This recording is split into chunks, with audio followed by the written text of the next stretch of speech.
Today I'm coming to you with the ultimate Tokyo Disneyland and Tokyo DisneySea guide.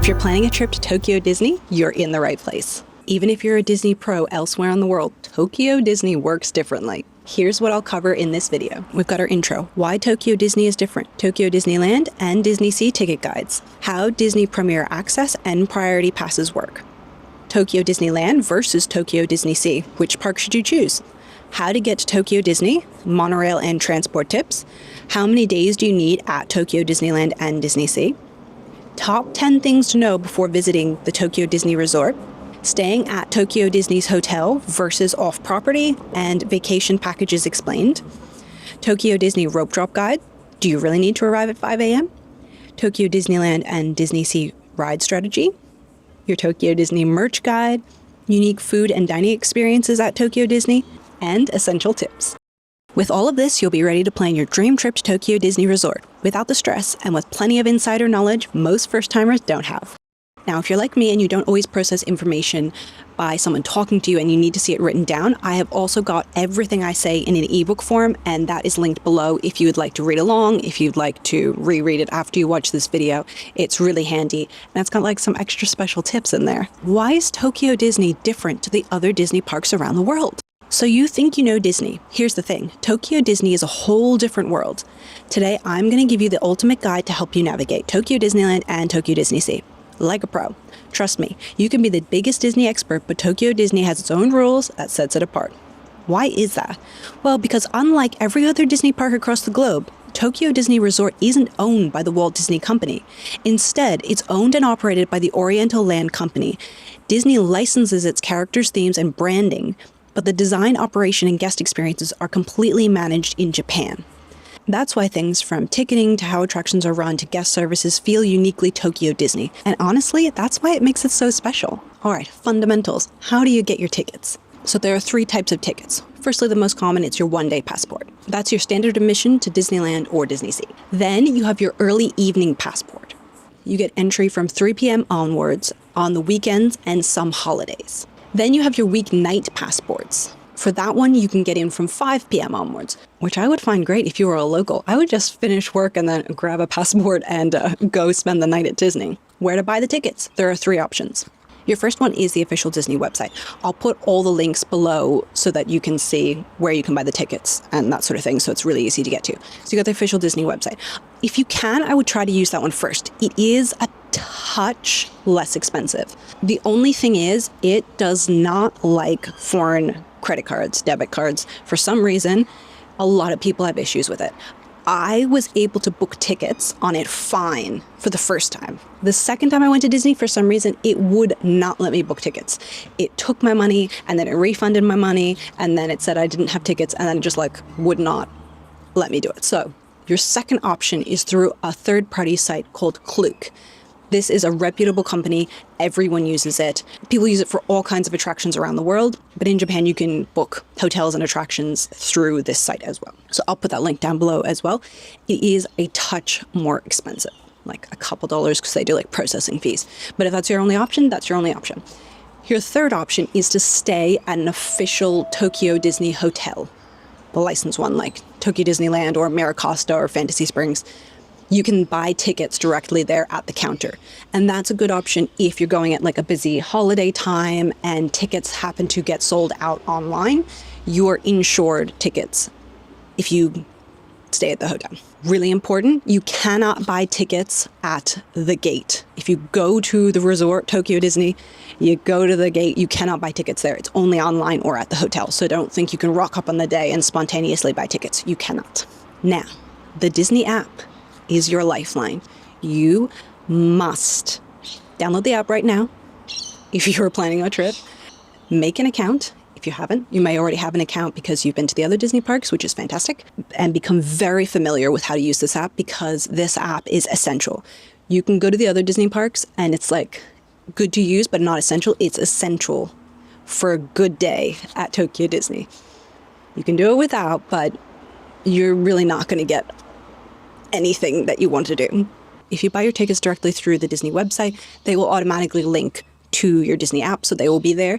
If you don't and you buy it through Klook, there's a QR code and you can scan that into your app and then it will come up. And if you're staying multiple days, it will come up as multiple days, which is great. So on the app, this is where you're going to manage your tickets. It's where you're going to buy your passes, your DPA passes, and get your free 40th anniversary pass. I'll talk about that soon. It's where you're going to mobile order your food, or you're going to book reservations for your restaurants, because a lot of places require reservations. Also, the usual, to see all the wait times, where everything is on the map. It's kind of essential. Now, if you've been to the other Disney parks, you're probably familiar that you want one person as sort of your point of contact for all your family members or most of your friends and that sort of thing. So when you buy passes, you buy them for everyone at once. So you can all ride it together rather than everyone trying to do their own individual one and someone missing out. So very important that you should add your family and friends before you get to the park. Make sure they are in that app. You can see them all so that they will all be ticked when you enter the park and you're trying to buy your passes. Let me tell you how to do that. To manage everyone's passes together, you're going to go to My Family and Friends list in the app. You're going to click Add Guest. Your friend, your family member, they need their own Disney account. So they have had to have already signed that up. Then enter their details and they'll get an email invite to connect. And once linked, you can control all the tickets and bookings from your phone. Also very important, it's good to have a second person managing the account because there are two types of passes, your DPA passes and your 40th anniversary pass. Again, I'll explain that in 1 second. You're allowed to have one person booking the DPA for everyone, and at the same time, you can have the other person booking the 40th anniversary pass for everyone at the same time. So it's good to, when there's a rush, when there's a lot of people, it's good to get someone booking one of each. So I talked about night tickets. Are they worth it? So I've done 2 night tickets. I have done the early evening passport, one night, both on a Sunday, because I went 2 separate weeks, one at Disneyland and one at DisneySea. For DisneySea, I think it's really nice to arrive on that Sunday and use that 3 p.m. access to get your bearings of DisneySea, to walk around, see everything at night, find where all the attractions are, look casually through the merch shops, just embrace it, be overwhelmed by the amazing immersion, and maybe get on a ride or two if there's the smaller attractions are kind of low wait times. I would not be going there with the expectation that you're going to get any of the paid or free passes. They will almost guaranteed, most of the big ones, to be sold out or gone by then. So I wouldn't really say it's the kind of place you'd be going for like all the rides at that time of night, but I think it's fantastic to get your bearings, to get the immersion, and then the next day go back to DisneySea and like do the rides and all the attractions. Now, completely opposite, Disneyland at night, I thought was the best time to go for the rides. I think I've been to Disneyland around 5 or 6 days, so 5 or 6 nights. So, and what I found at night was that the wait times on the rides dropped quite considerably. And the Sunday night out of all the nights was the best. I don't know why, but those wait times dropped to like 5 minutes to 15 minutes. Not for the big ticket rides, not like Beauty and the Beast, but all your classic Disneyland rides like Jungle Cruise, Pirates of the Caribbean, Haunted Mansion, they were like 5 to 10 minutes wait time. So you could smash out like almost every middle of the road sort of ride. And then even like the big ticket rides were maybe only like 60 minutes to like an hour and a half rather than like 2 hours plus that they are during the day. So I think you can absolutely take advantage of a Sunday night pass and smash out a bunch of rides for Disneyland. And then like the next day, do a full day at Tokyo Disney. So segueing from that, what are these passes that I keep talking about? DPA, 40th anniversary pass. How do they work? I'm going to tell you. So your Disney Premier Access Pass, your DPA, is a paid pass. It's a pay per person per ride. It's roughly about $15 to $20 Australian dollars, and you can see how much they are on the website. In app, you get to select a designated return time for certain attractions, which means way less waiting time. Then, after an hour, you can grab another DPA, letting you start stacking rides throughout the day. These passes are limited, so grab them early for the rides you care about most. It's basically a pay for play, and if you don't want to spend your whole day in line for the big rides, it's worth budgeting for at least 1 or 2. Then you have the 40th anniversary pass, which is free and very popular. Like the DPA, you'll go into the priority access line if you obtain these 40th anniversary passes, and you do this in the app. Availability is limited and they go fast. After 2 hours have passed, or you've used the pass, you can get another one. And that's also how you can stack rides throughout the day. I hope I explained that right. If you have any questions, please drop it in the comments and I will answer them. Disneyland versus DisneySea. Which one should you go to? Here's where I need to pause and address something I see come up all the time. Expectations. A lot of first-time visitors walk into these parks thinking they'll feel exactly like California or Florida Disney, and then they leave confused or disappointed. So let me break this down for you. Tokyo Disneyland is your classic Disney magic. If you're chasing that Disney feel, this is the park for you. Tokyo Disney is essentially a magic kingdom, but dare I say better? You'll find all your classics like Pirates of the Caribbean, Haunted Mansion, Splash Mountain, It's a Small World, Jungle Cruise, all of those. There's Cinderella's castle. Yes, you can actually go inside there. And you have that warm, fuzzy, nostalgic Disney magic feel that hits you the moment you walk in. It's everything you'd expect, and in my opinion, it's the epitome of Disney done right. Next, you've got Tokyo DisneySea, which is literally a one-of-a-kind park. There is nothing like it anywhere else in the world. It's often called the best Disney park on Earth, and for good reason. The theming is jaw-dropping. You'll wander through the Mediterranean harbor, mysterious island, Arabian coast, American waterfront, and more. Each land feels so real you could swear you've traveled continents in minutes. It feels more like a mix of Epcot and Universal's Island of Adventure than the traditional Disney park. Now, here's the key. I hear a lot of people say they were disappointed with DisneySea because they didn't know the following. DisneySea doesn't hit you with the Disney feel in the same way as Disneyland. You're not constantly surrounded by princesses and castles. It's more subtle. Think immersive storytelling, intricate detail, and atmosphere over in-your-face Disney magic. With the new Fantasy Spring expansion, there's definitely more Disney character charm added, but overall, DisneySea shines because of its uniqueness. And don't worry, there's still plenty of character meet and greets, merch shops, Mickey-shaped treats to remind you that you're in a Disney park. It's just different. The big takeaway. Go into Disneyland expecting classic Disney wonder. Go to DisneySea expecting a mind-blowing immersive theme park experience that doesn't play by the usual rules. If you know this going in, you'll love both parks for what they are and avoid the disappointment some guests feel when they expect DisneySea to be Magic Kingdom 2.0. But which park would you choose? Well, ideally, I would say, if you ask me, I would spend at least a week there and do both parks slowly and immerse yourself. But not everyone is as into Disney as I am. At least I would hope that you could budget in 1 day for Disneyland and potentially 2 days for DisneySea because that park is enormous and you've never seen anything like it. If you have to, 1 day each. But if you have 1 day, you're like, I'm going to Disney and I only got 1 day, which park do I choose? Here's the thing.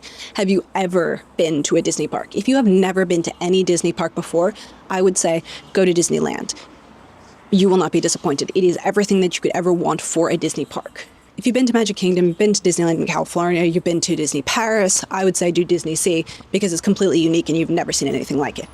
For me, having done both, if I only had 1 day, I would probably choose Disneyland because it is just the epitome of magic. And I kind of like the slower pace of Disneyland, and it has 2 of my favorite rides out of both of the parks, and that is the Beauty and the Beast ride and Pooh's Honey Hunt. So I would probably choose that. But I also love Tokyo DisneySea, so. All right, you're at Tokyo Disney, but how do you get to the parks? The monorail. The monorail runs on a one-way loop connecting the 2 parks. Expari, the shopping dining complex, and the Disney hotels. It's super easy to use, and with the trains running every few minutes, you'll never be waiting long. A full loop takes about 13 to 15 minutes, and they are very punctual. The Disney Touch. This isn't your ordinary train. Each car is decked out with Mickey-shaped windows and hand straps, which are impossibly cute. There's seasonal or special event decorations on the train. They have Disney music playing. It's a quick, comfortable ride that always feels magical before you even step foot in the parks. Now, very important, this monorail is not free. Here's where a lot of people get caught off guard. Tokyo Disney monorail isn't complimentary like it is in the US parks. You'll need a ticket to ride. Your ticket options are you can buy a single ride ticket or day passes. The day passes are unlimited rides for the day and are definitely worth it if you plan to hop between your hotel and the parks and expiry during the day. I've got all the prices listed in the ebook, so if you want to see how all the prices map out, if it's worth buying the day pass, I would recommend that, but up to you. It's all written out in the ebook. Now, how to pay. First is your usual like tap in, tap out with your Japanese transport cards, which is your Suica or your Pasmo. Just make sure that you have money loaded on your cards. It's super easy to do. You can just go into the wallet in your phone and add a Suica card and then fill it up with yen and just tap and go. So it's like a train station. You would tap it, you go through, then when you get off the monorail, you tap off and it will charge that fare. Then you have your ticket machines. Now, a lot of people will use the ticket machines because this is how you get your multi-day passes. Not only do you get your multi-day passes, but you get unique like souvenir cards, which have lots of different designs. You can choose the different designs and they get swapped out a lot. So they're also souvenirs that you can collect and they are gorgeous. Very important, which caught us off guard, you can't use your debit card or phone to tap and pay. You have to use cash. We didn't have cash on us, so very good to know if you're wanting to buy the multi-day pass. Otherwise, you're going to be forced to go and pay like a one-way tap on your phone through the machine, and it'll charge you more than having a multi-day pass. We got cash and did it right the second time, just so you know. So why are these parks different? Potentially better. Let me give you a list. Cleanliness. Oh, I can't say that. Cleanliness. I'm not exaggerating when I say these are the cleanest theme parks on earth. Not a single piece of trash. Everything shines all the time. There is so much space. Tokyo Disneyland in particular feels massive. There are wide walkways, huge open areas, and so you're not constantly shoulder to shoulder with strangers. Even on crowded days, it feels less claustrophobic than other Disney parks. Superior rides. DisneySea has Frozen Ever After, one of the most extraordinary animatronics I have ever seen. This ride is a must do and it is extraordinary. Disneyland has Beauty and the Beast, which has, again, jaw-dropping animatronics. Pooh's Honey Hunt, which is a trackless ride and technology at its best. The maintenance is top tier. The rides don't feel tired here. They feel like they're running at their absolute best at all times. The popcorn buckets. I don't know if you have seen my popcorn bucket here. They are unique, highly collectible buckets that can only be bought here. Each one comes with refillable popcorn options and the flavors are wild. Think soy sauce, curry, honey, white chocolate. The lines for the popcorn can be just as long as the rides. There are really cute themed snacks, from mochi alien dumplings to Mickey shape, everything. The food presentation here is on another level compared to most Disney parks. Shows are a huge deal. The locals love parades, stage shows, and the characters greeting just as much, if not more, than the rides. People will camp out for hours to get the best spot for a parade. Lottery system for some shows. Some entertainment requires you to enter a lottery in the app for a chance to attend a show like Big Band Beat at DisneySea, but you may not get it because it is a lottery. There is exclusive merch. Tokyo Disney has merch you won't find anywhere, like Duffy and Friends, which are hugely popular here, and seasonal collections that sell out very quickly. Politeness and courtesy. Guests in Japan are famously respectful. You won't see much line cutting, loud arguing, or people shoving through crowds. Cast members are also some of the warmest and most enthusiastic you'll ever meet. It makes the whole experience feel calmer, even when it's crowded. However, the crowds. Brace yourself. If you've been to Disney in the US or Paris, you'll probably think you know what a busy day feels like. No. Tokyo Disney crowds are next level. Japan guests are incredibly patient and they do not mind queuing, which means lines stay long all day. Headliners like Beauty and the Beast, or Soaring, or Frozen, you'll see wait times of 100 plus minutes all day long. On peak days, it can hit 200, 300 minutes. Yes, that's 5 hours, and people will happily stand in queue for that. I can barely stand in queue for 60 minutes. Like, I don't actually think I would stand in queue for 60 minutes. Food queues, same story. Even popcorn buckets can have lines that stretch around the corner. You need to brace yourself for this. Be prepared. The strategy. Paid passes are your friend. This is where Disney Premier Access, DPA passes, come in. Honestly, I consider it essential at Tokyo Disney. Here's why. Those headline rides don't drop at night like they do sometimes at other parks. 120-minute wait at 10 a.m. might still be on a 120-minute wait at 7 p.m. With Premier Access, you can secure a return time for the rides you absolutely don't want to miss. Once you've locked in the big ones, you're free to relax. Wander the parks, browse the merch, take in shows, and eat without stressing over how much time you're losing standing in those lines. Honestly, I would budget for those passes ahead of time and think of them as part of your park ticket. It's the key to keeping your experience magical instead of exhausting. Let's talk about staying at Disney hotels versus staying off property. When I go to Disney World, I consider it pretty essential to stay on property, but I'm going to give you a different perspective with Tokyo Disney. Now, I'm sure you've all probably heard of the vacation package, okay?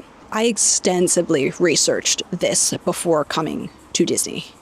I love to extensively research. So I was in all of the forums on Facebook and watched all of the TikToks and all of the YouTubes and everything. And everyone, all these people comment and go, I've heard of a vacation package, but it's not really in my budget. Do I have to have a vacation package? And everyone says vacation packages are essential. You have to have a vacation package. It's the only way to go yes to vacation packages. I'm going to give you a different perspective. At any point, if I'm like wildly off, because I've only researched this, I haven't actually gone through and bought it because, again, as I said, I don't really see the justification, but I will break it down for you. Please, at any point, if you're like, Amy, you've completely missed the point of vacation packages, please comment, because I would love for someone to correct me.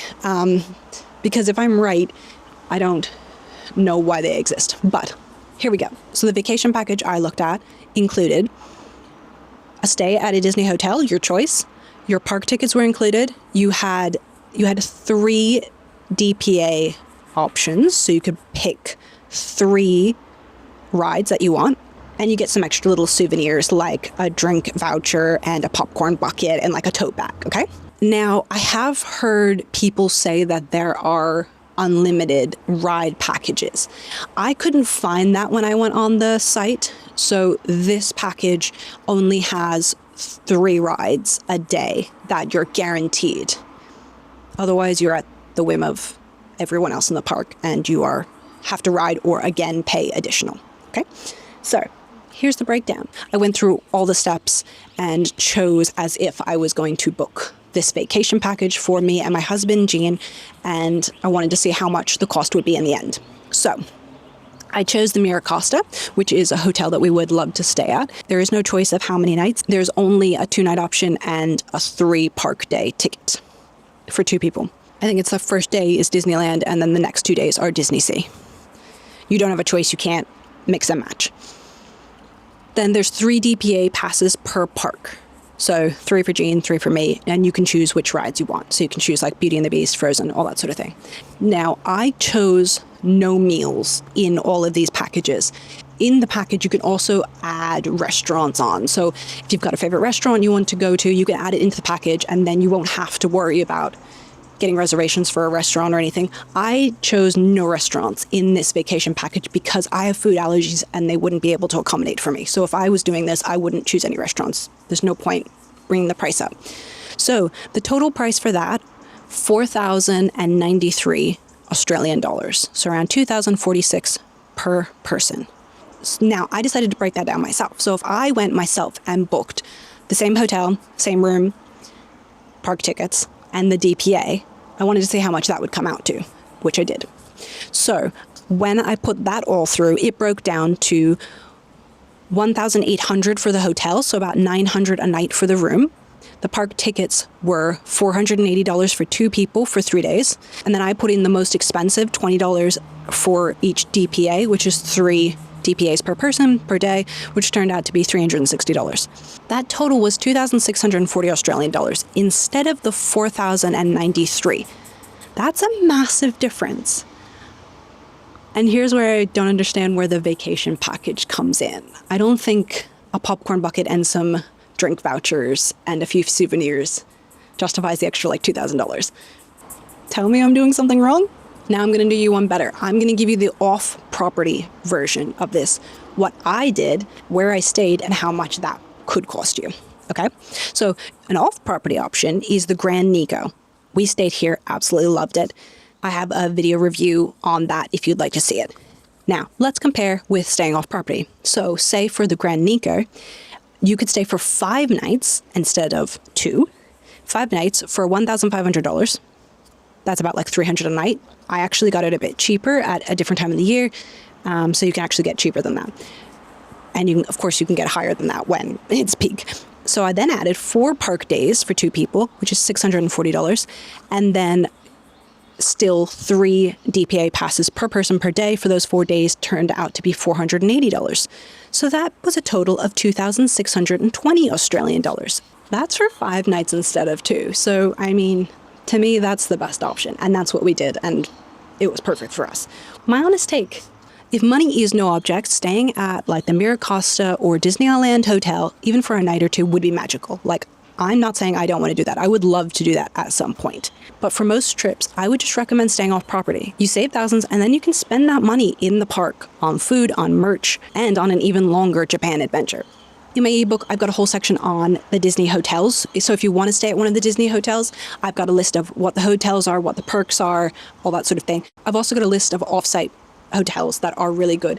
They are called like official resort hotels, but they're not like owned by Disney property, but they have an agreement with Disney. So they often have Disney merch shops inside the hotel. They have Disney shuttle buses that will take you to the hotel. So they're very convenient. Also, a lot of these hotels are almost the same proximity as the officially licensed Disney hotel. So the hotel we stayed at, the Grand Nico, and the Hilton right across the road are almost the exact same position as the Toy Story Hotel and Fantasy Springs Hotel. They're just like one hotel over, like a couple, like 2 extra minutes. So it's not like you're 30 minutes away and you're paying because you want to be on property. You're basically on property staying at these non-Disney licensed hotels, just so you know.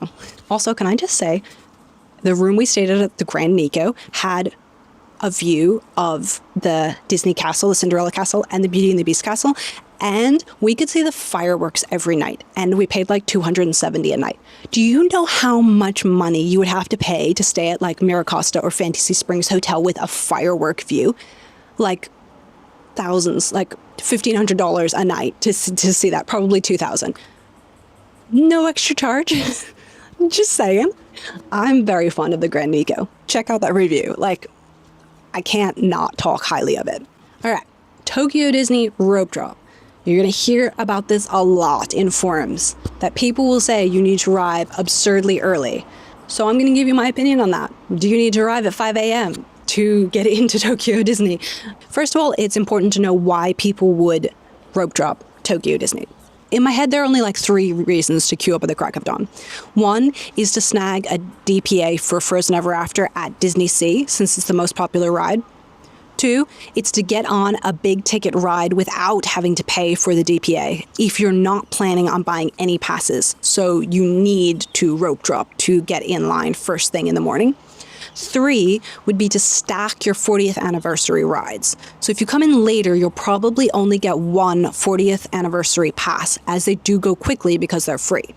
And you have to wait 2 hours before booking another. So if you do get in very early, you may be able to obtain a second one. But is it worth lining up for hours to do so? Maybe. What does rope drop actually look like for Tokyo Disney? So the line system is interesting because there really isn't a system. People will start forming lines before the park opens to get through security. Once those lines start moving, it quickly turns into organized chaos. People stop staying neatly in one line, and instead they start to fill any gaps they see. So you might be standing in a formed line, and then suddenly 10 school kids squeeze into an open space and create a brand new line, which eventually has to merge back into your line at the single security checkpoint. I found that both fascinating and frustrating. Next, people often say security moves so fast, so don't worry about lining up at Tokyo Disney. That's debatable. It really depends on how many people in your line are flagged for bag checks. If hardly anyone is checked, your line will fly. But if several people are flagged, your line will stall to a stop because security can only process about 5 people at a time. So the speed can vary a lot. We lined up at around 7 a.m. for DisneySea, and I think we got in about 9:30 or 9:45. By that time, the Frozen Ever After passes were sold out. However, I did see two pop up when I kept refreshing the app, which I did end up getting, which I'm so grateful for, but that's luck, not strategy. So what's the best strategy for Disneyland and DisneySea? Honestly, I don't think you need to rope drop Disneyland at all. Here's why. Beauty and the Beast, the most popular DPA pass, doesn't usually sell out first thing. It often lasts well into the day. What would I do? I'd show up at like 9:15, 9:30 at Tokyo Disneyland if the park opens at 9. By then, basically there is no one outside. You can just walk straight in. The first thing I would then do is grab your 40th anniversary pass. That will disappear faster than your DPA. My pick, I'd grab Pooh's Honey Hunt. It's incredible and honestly one of the best rides in the park. After that, I would then grab a DPA for Beauty and the Beast. Then go enjoy the park. After an hour, grab another DPA. I personally go with something like Splash Mountain. The animatronics are great. The ride is fresh and everything looks good. A lot of people like to use their DPA also for Baymax. I would just recommend booking that one for nighttime because that is a whole other vibe. After 2 hours, try again for a 40th anniversary pass. It's likely that they'll be sold out, but absolutely worth refreshing to see if anything pops up. Now for DisneySea, that's a whole different story. Now for DisneySea, I did rope drop once because I did want that Frozen pass. But if I was doing it again, I wouldn't bother rope dropping. Unlike Disneyland, even if you arrive at around like 9:30 in the morning, you still might be stuck in the line outside for like a good another 30 minutes. The crowds there are wild. So if I was going, I'd aim for like 9:30, 10 entry. The first thing I would do is try for Frozen. If you can get that, that's your golden ticket. You've won. Soaring is probably the next one that will sell out. That is incredibly popular. The other DPAs tend to last longer, so I wouldn't be as rushed to grab them. Then I would get your 40th anniversary pass. My top pick would be Indiana Jones. And then I would start my DisneySea day and start stacking all the rides. When it comes down to it, I wouldn't stress about 5 a.m. queues. Unless Frozen Ever After at DisneySea is your absolute must-do, or you just cannot pay for any passes during the day, I don't think you're going to have any problems arriving a little bit later. In my ebook, I have a section on rides and which ones I think are worth buying your DPA for or worth putting that 40th anniversary pass on. So have a look at that. I'm not going to discuss that in here because it will take a long time, but I think that is very important to know where to place your money. But that's also subjective. Tokyo Disney merch guide. The merch at Tokyo Disney is on another level. One, it is so affordable. I was shocked. So affordable that I think I filled several suitcases by accident. I'm not used to traveling overseas and being able to afford anything. Usually our exchange rate is awful. This was really good, and it was so nice to see that they didn't surcharge everything because it's Disney. Everything was really affordable, which is so lovely. Not only that, it's beyond cute. Japan knows how to do themes, adorable, and practicality. Why is the merch here so special? Well, you have Duffy and Friends, first of all. Nowhere else in the world will you see the same level of love for Duffy and Friends. They have entire stores dedicated to them, and locals go crazy for seasonal collections. There's a lot of practical everyday items. It's not just like plush toys and ears. You'll find stationery and lunch boxes and home goods and towels and kitchenware and themed snacks you can take home. It's Disney merch you'll actually use, which I love. Of course, there's heaps of seasonal and limited edition options, and there's park-specific exclusives. One very important thing to be aware of is if you see something you love, buy it immediately because things sell out in both parks and they don't restock. It just seems to be a thing. Once something sells out, you may never see it again. I experienced this several times where I was like, that's a really cute hat or something, and then it never came back. So very important to remember. Also in my ebook, I have a list of unique dining experiences that you can have a look at. I'm not going to go through that in this video, but lots of really cool themed dining restaurants that you can go to. Also very important is, of course, allergies at Tokyo Disney. I have severe allergies and it makes it very difficult for me to eat anywhere in the world. So I am going to make a completely different video outlining all how I navigated Tokyo Disney with my severe allergies and how you can too. Okay, we are down to the last part of the video, which is my essential tips. I'm just gonna throw a bunch of tips at you, and hopefully these are really helpful. All right, tip 1, can you re-enter the parks? Yes, you can re-enter the parks, but very important, you need to get your ticket scanned on your way out. So go up to a cast member with your ticket on your phone and say that you want to re-enter, and they will scan it and it will like reactivate it so that when you come back into the park, they can check you in again. If you don't get that scanned and you leave, they won't let you back in the park. Very important to do so. Mobile and Wi-Fi. Don't rely on the park Wi-Fi. It almost never works, especially in the mornings when thousands of guests are trying to load their passes.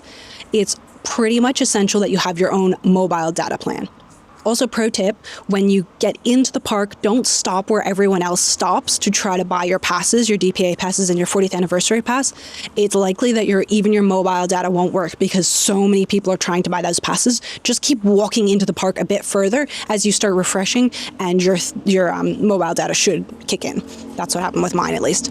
We used a plan called Sakura Mobile, not sponsored, but we really liked it. It was really affordable and it worked well for us. I'll put a link below if you want to see the website for that.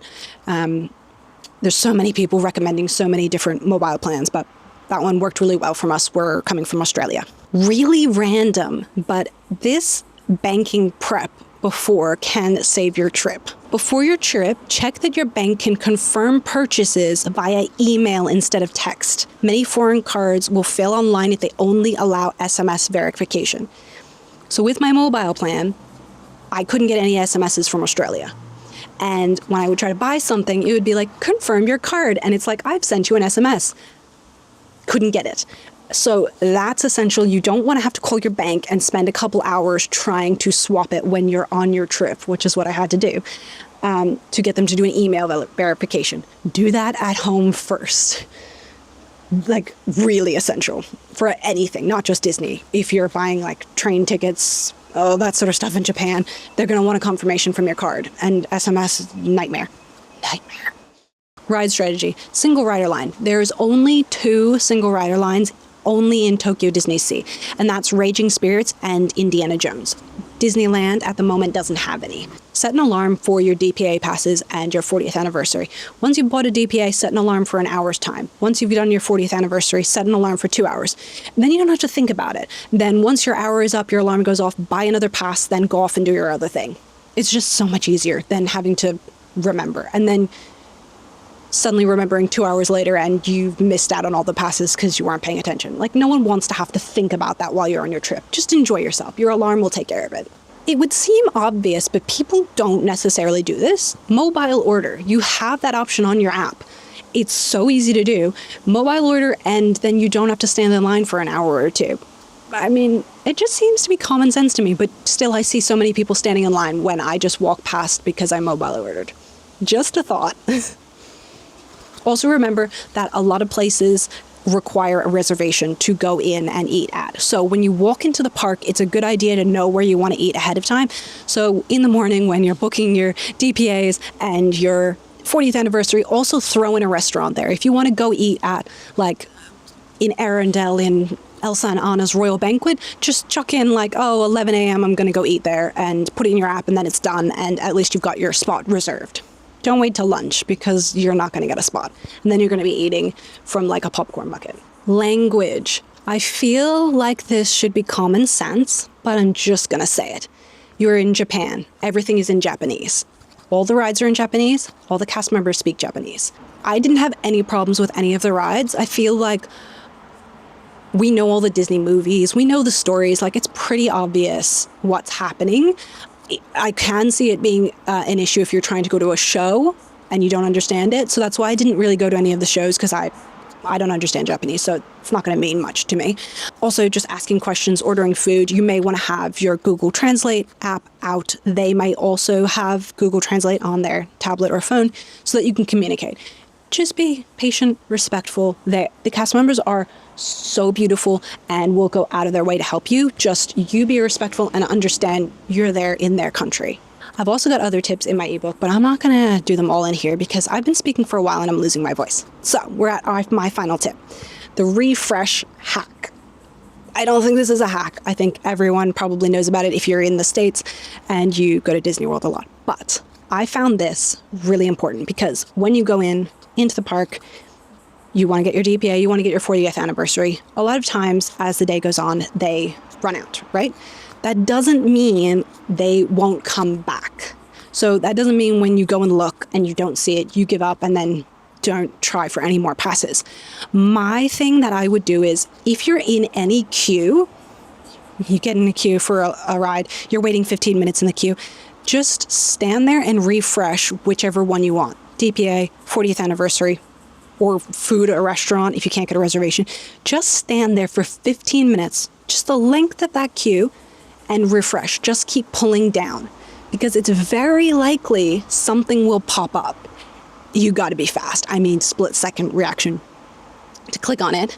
But I have gotten so many passes, including Frozen, several times because it randomly just popped up at like 12:15 p.m. or 2:30 p.m. or like really randomly during the day. So I just used the time where I would just be standing in line looking at the ceiling or something and just kept refreshing it out. I just think that's a good use of time. If you don't want to do that, that's fine. But why not? And it's likely that you could get another ride in there. All right, that is my ultimate guide. I have spoken so much. I really don't have a voice left. I'm feeling a bit croaky, but I would love to hear your thoughts. If I have missed anything, if you have any specific questions, please leave them in the comments and I will make you a whole video answering your questions. I love talking about this. I think it's so nice just to have clarity and information when you're going to a new place. I watch all these sort of videos myself because I just like to feel comfortable and informed. And so I hope this helps you. Please let me know if it's helped you. And I have so many videos about Japan, about Disney, about my days, about restaurant reviews and rides and POVs of rides. And I'm losing my voice, so I'm going to stop talking. Just please leave a comment and I will make you a video. Right now, I think you should just check out my Disney playlist. Go and watch all of those videos.